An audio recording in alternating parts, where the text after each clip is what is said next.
Hey y'all, welcome back to another YouTube video for WeGo podcast. I'm your girl Taria, aka What Else Is Going On podcast. The audio version you can find wherever it is you listen to your podcast, iTunes, Spotify, Amazon Music, all that good stuff. So I came back because I want to talk to y'all about what else is going on. First up, can we get into Mr. Tyrese, y'all? So according to TMZ, Tyrese bails on Georgia concert after someone tries serving him.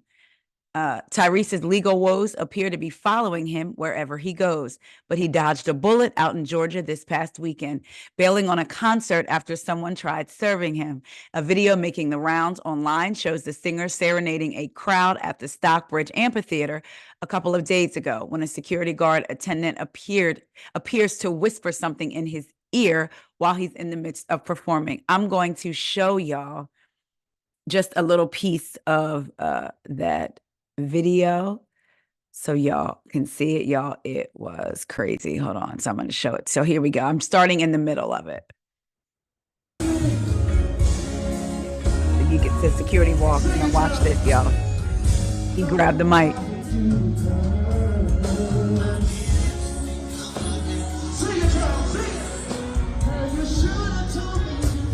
He said, "Sing it, y'all." He is walking off.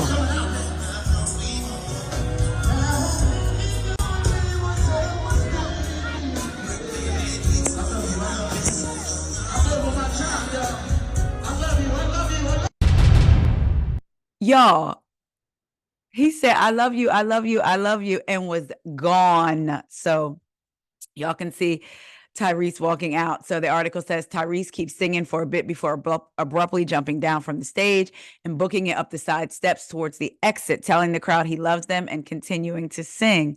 Sources with direct knowledge tell TMZ Tyrese had 3 songs left when he got wind a process server was at the venue to serve him legal papers pertaining to a lawsuit brought by a man named Brian Barber, who's suing Tyrese for defamation and libel. Back in October, Barber filed a $10 million suit against Tyrese, claiming he badmouthed him on The Breakfast Club over footage Tyrese claimed the filmmaker was holding hostage. Y'all remember that? Because we talked about that, I believe. Something Barber felt damaged his rep, and which he's now trying to take him to court over. Tyrese actually acknowledged the show on his Instagram, but he didn't address the fact that he pulled the plug early.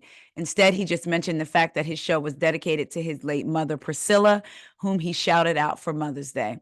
He added, "Special day, 2 hours before the show, I was going to cancel because my heart was so heavy. I just didn't think I could get through it." And then he says, all the genuine love and energy and the audience, and just want to thank you guys for showing up tonight. Bet you're my brother from another mother. You are incredible." Unclear if this is meant to somewhat explain him ending things the way he did, but in any case, Tyrese seems to remember the show fondly, even though we know why he bailed. So Tyrese said, "What y'all won't do is get me. I will hop off the stage, sing my way to the back, and I'm done," with 3 songs left. So would y'all be pissed if you paid to see a full concert by Tyrese and he ended the show 3 songs early because of a warrant? Not a warrant, Lord Jesus, not a warrant, because of him getting ready to be served by a process server. That was what the fact that he didn't kind of like look around, stuttered, child, he jumped off the stage and continued to sing. That's the funny part to me. Folks is out here in these streets wilding. Speaking of wilding, up next, according to Rolling Stone, DJ Akademiks sued for RAPE and defamation. I'm not sure how to say the names. I'm going to try it as best I can, but Fazia Abashi claims she was assaulted multiple times at the internet personality's home, first by 2 men who drugged'd her, and then by Akademiks himself. DJ Akademiks is facing a new lawsuit accusing him of RAPE, sexual assault, and defamation. The lawsuit was filed by Fazia Abashi. Fazia Zaya, because they put that in quotes, Ziya, Zaya. Abashi, who dated the internet personality, real name Livingston Allen, after meeting him online in 2021. Abashi alleges that on July 16th, 2022, Allen contacted her and invited her to his house in New Jersey, not suspecting any ill intentions, even though they allegedly hadn't seen each other for almost a year. When she arrived, however, she was met by two men identified as John Doe 1 and John Doe 2, whom she did not expect to be there. Abashi claims the two men drugged her drink and plied her with alcohol before assaulting and awing her on Allen's pool deck. Abashi says the drugs impacted her memory and caused her to lose consciousness, according to the suit. She claims she was later woken up at around 4 a.m., which would then be July 17th, 2022, in a bedroom by Allen, who was pulling her hair, prying her legs open, and brutally awing her, she claims. Abashi accuses Allen of penetrating her anally and vaginally and says she was begging him to stop and crying for most of this assault, but losing her ability to move physically. The following day, according to the lawsuit, Abashi asked Allen for details about what happened the previous night. He allegedly showed her a trash can that contained 2 condom wrappers, which suggested to her that after the alleged pool deck attack, the 2 John Does had taken her into another room in the house and continued to awe her brutally. She also claimed that Allen showed her surveillance footage of the alleged pool deck attack.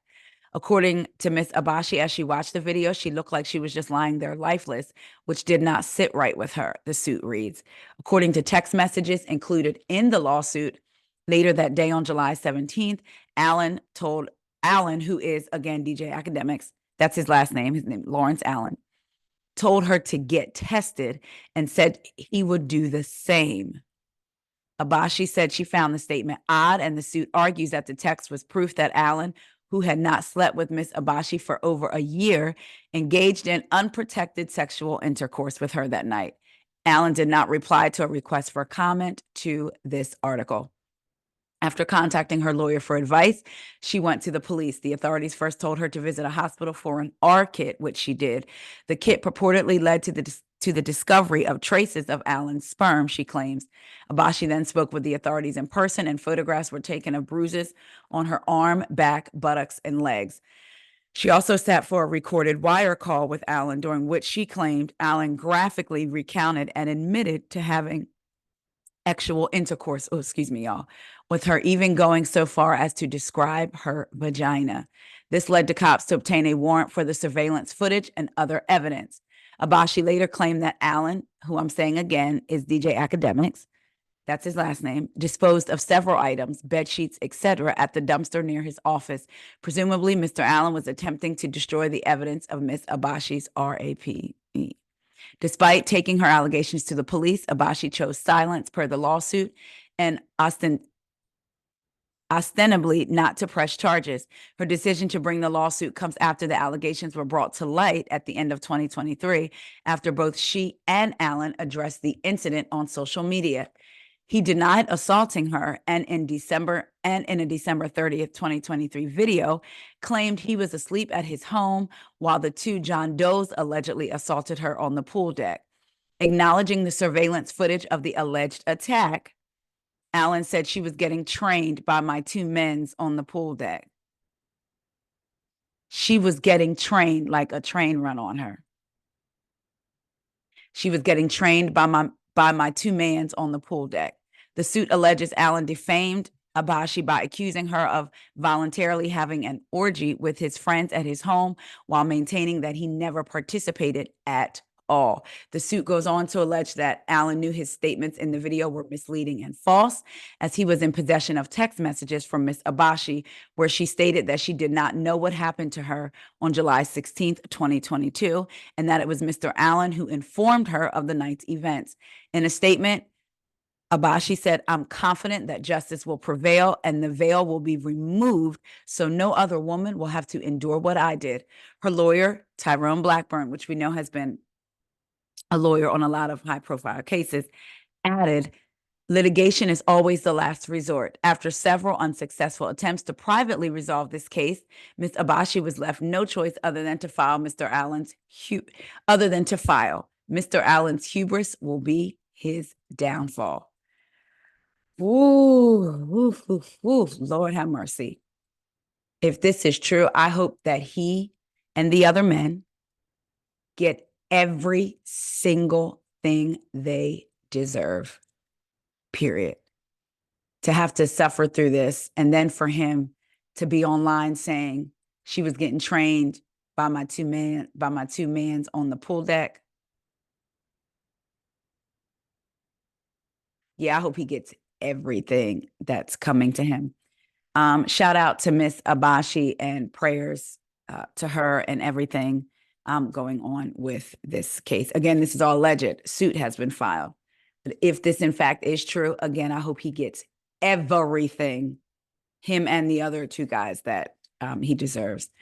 Next up, let's talk about a story that I saw, and I had to talk to y'all about it.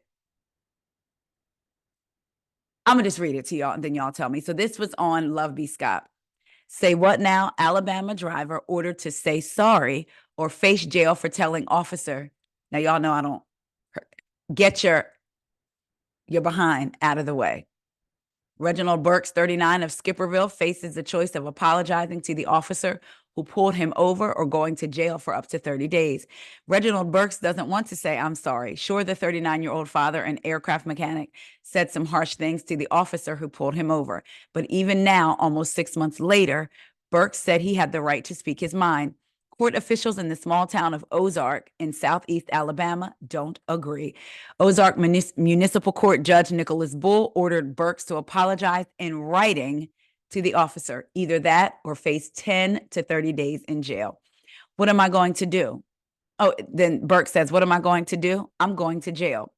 Burks told AL.com, I ain't writing no letter. I can't do it. I don't see where it's legal for him to do that. The trouble started with a traffic stop on December 13th, 2023. Burks, who lives nearby in nearby Skipperville, was taking his kids to school when police pulled him over for speeding.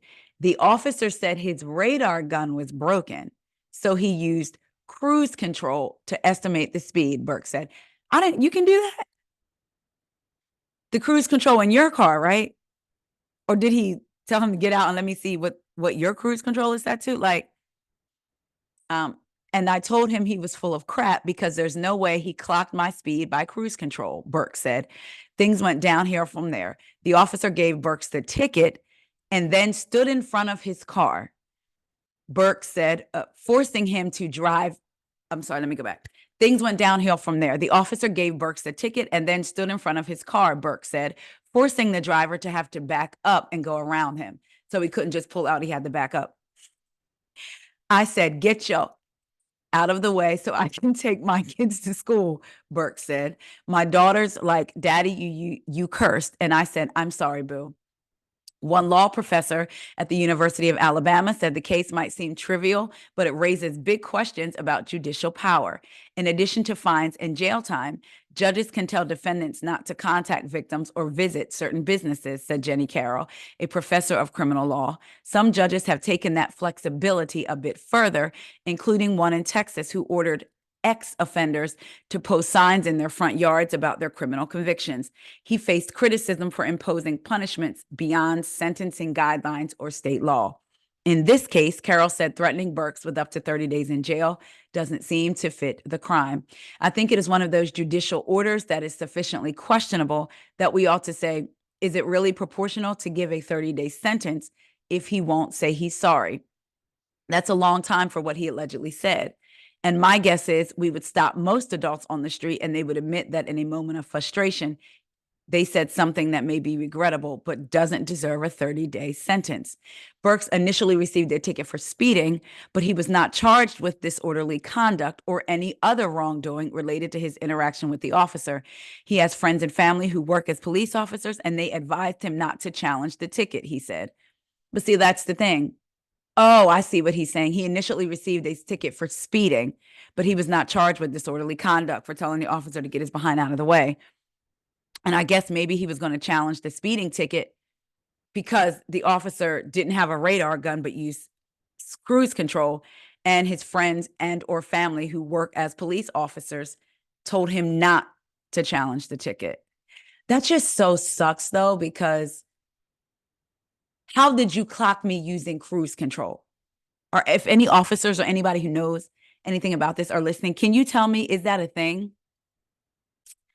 So, because they told him not to challenge it, he arrived in court prepared to plead guilty and pay the fines when he learned the judge wanted him to write an apology for cussing at the officer. I was like, I'll just pay the ticket, but I'm not going to apologize. Judge Bull declined to comment on the case. The special prosecutor did not respond to requests for comment. Burks has spent most of his life in Skipperville, about 10 miles from Ozark, and built deep roots in the area. He has worked the same job for almost 20 years and said he keeps out of trouble.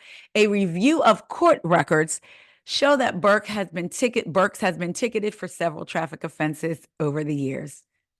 So maybe that's why his family told him not to contest the ticket, because even if there was no way to prove it, if they go by your past history. But Burke said he does not believe his speech crossed the legal line. Carroll said Alabama law does prohibit cursing in public, but that Burke should have been charged with that and given due process if the judge intended to punish him for his speech. Exactly. He should have been given the ticket for the speeding and the ticket for cursing in public at that time. Instead, she said the judge appears to be flexing his power to force Burks to say sorry. He's not able to make a choice about whether or not he wants to apologize. And he's not a child. He's an adult man. He's not being allowed to exercise his own decision-making process about whether or not his behavior warrants issuing an apology to the officer. Burks is set to go back to court on June 4th for a hearing in the case. That is when he expects to go to jail. He has already arranged with his mother and his children's mother to take care of them in his absence. So he must have custody of the kids, or maybe if he doesn't, if they share custody, he's arranged for his mom to have them and the children's mother to have them during his parenting time. Who knows? His attorney, David Harrison, said in an interview with WTVY that Burks might file a lawsuit in the case. That's unlikely to happen before his hearing. If I did something to offend him or bodily harm him in any way, I would apologize, Burke said. But I didn't do anything to this officer besides curse. And there's no law saying that I can't curse or speak my mind. So what do y'all think? I do think it's fishy, you know, with the whole cruise control thing, clocking his speed. Then for the like, what reason would you have to, after you wrote him the ticket, to go stand in front of his car, but to force him to have to back up and go around you instead of just pulling out and pulling off? You were trying to be an a-hole. To me, I feel like the officer. So now, because he told you to get your behind out of the way, you go back to the courts and the judge said he has to write an apology like he's a child. Again, if there is a law prohibiting cursing in public, he should have been given a ticket then. He should have stopped him again or mailed the ticket to his home. But now this does just seem like a flex. I wonder what the officer looks like and the majority of the people that work at the courthouse look like. I don't know, but like I said, that was an interesting story to me, because I'm like, well, he has a history of speeding, but what if he really wasn't speeding? But yeah, the officer saying, I caught you using, again, my cruise control. I don't know. Y'all let me know what y'all think. Moving on, this last story I want to talk about, according to Love B. Scott, I want to show y'all something exclusive. The Real Housewives of Atlanta season 16 cast is here. Porsha Williams, Kenya Moore, and Drew Sidora, joined by Brittany Eady, Kelly Farrell, Shamia Morton, I don't know how to say her last name, and Angela Oakley. It's the moment we've all been waiting for. The official cast for The Real Housewives of Atlanta season 16 has arrived. There's been a lot of chatter, but lovebscott.com is here to give you the official confirmed RHOA casting tea. As previously announced, Kenya Moore and Porsha Williams have signed on to return and are excited to get back in the mix. Porsha's bringing along her good friend, Shamia Morton, who will be a full-time cast member. So now this is what I want to show you. Let's go ahead and just look at these pictures here. Let's get into it. So we have Shamia Morton. All these ads, get out of here. All right, so we have Shamia, we have Drew Sidora. Then here is Miss Brittany Eady, Miss Kelly Farrell. This is, who's this? Oh, Angela Oakley. This is Angela Oakley. And then it says, as a bonus, Cynthia Bailey will appear this season as a friend of. Okay, Cynthia looks good, honey. She looks really good. So let's go through it again. We got Kenya. I want to see the pictures again. We got Kenya, Porsha, Drew, Brittany Eady, Kelly Farrell, Angela Oakley, and she kind of reminds me of Marlo at a quick glance, really quick. Probably maybe the bangs, I don't know. And Cynthia Bailey as a friend of. B. Scott says, and there you have it. If you're in Atlanta, keep an eye on the streets as we hear some of the new ladies will be filming around the city today. As always, thanks for your continued support of lovebscott.com. Now, there's something else that I want to show y'all. So give me a moment here, because there's something else Porsha related that I had wanted to show y'all. Hold on. Did y'all see this? So they're talking about the new ladies that are joining. And then I happened to see this. Let me share the screen again one last time with y'all.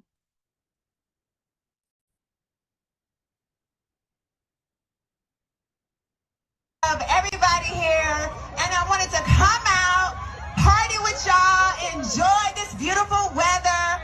And also, are y'all ready for the Real Housewives of Atlanta? Yes! So as y'all know, your girl is back. I'm back. Are y'all happy about that?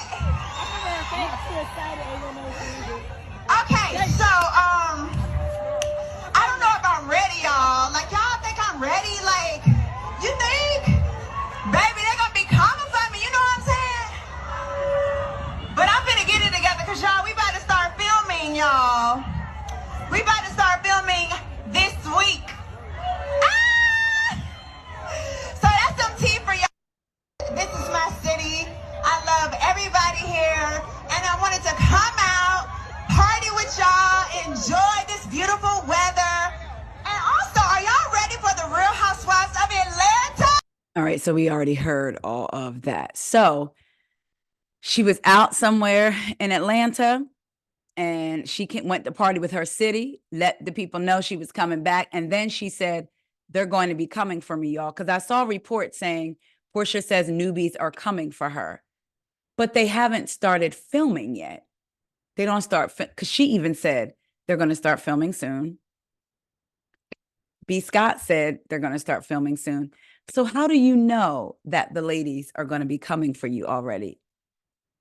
I guess maybe you're just assuming they're going to ask you questions about your real life, what you're going through right now, aka the divorce that's been playing out all over social media. I just thought that was interesting. She said they're going to be coming for me. One of the comments said she's setting y'all up already to defend her. She's playing victim after stealing a whole husband. Of course, they're going to talk about it. I hate that Bravo brought her back. This girl is trifling. This is going to be the end of RHOA. Somebody else says, it's funny because y'all called Kenya every name in the book for flirting with Apollo. Make sure you keep the same energy for this lady who actually was sleeping with Fallon's husband and smiling in her face the same time. Somebody else says, ooh, her storyline is going to be interesting. Wonder if Kenya has been divorced yet. Please don't bring the Bolo situation. I believe Kenya is officially divorced, if I'm not mistaken. So somebody else said, the only person coming for you is Simon. Somebody else said, she sounds so illiterate, immature, and ghetto. I can't. Somebody said, they should. You're running back because you're almost broke. Another person, my only thing is, if y'all don't like Porsha, why watch her? Bravo basically needs the ratings to go up, because after Nene, Phaedra Parks, Kim, and Cynthia left, Slash got fired. The Atlanta franchise was trash. Now that Porsha is back, the ratings have some hope of going up because she's TV gold, whether y'all like her or not. She's back, so those who don't like her don't have to tune in when the show airs. Last one, somebody said, I'm gonna need her to remember how many days in a year and understand what the Underground Railroad is instead. She was so worried about people trying to come. She's so worried about people trying to come for you, but baby girl, get a brain first.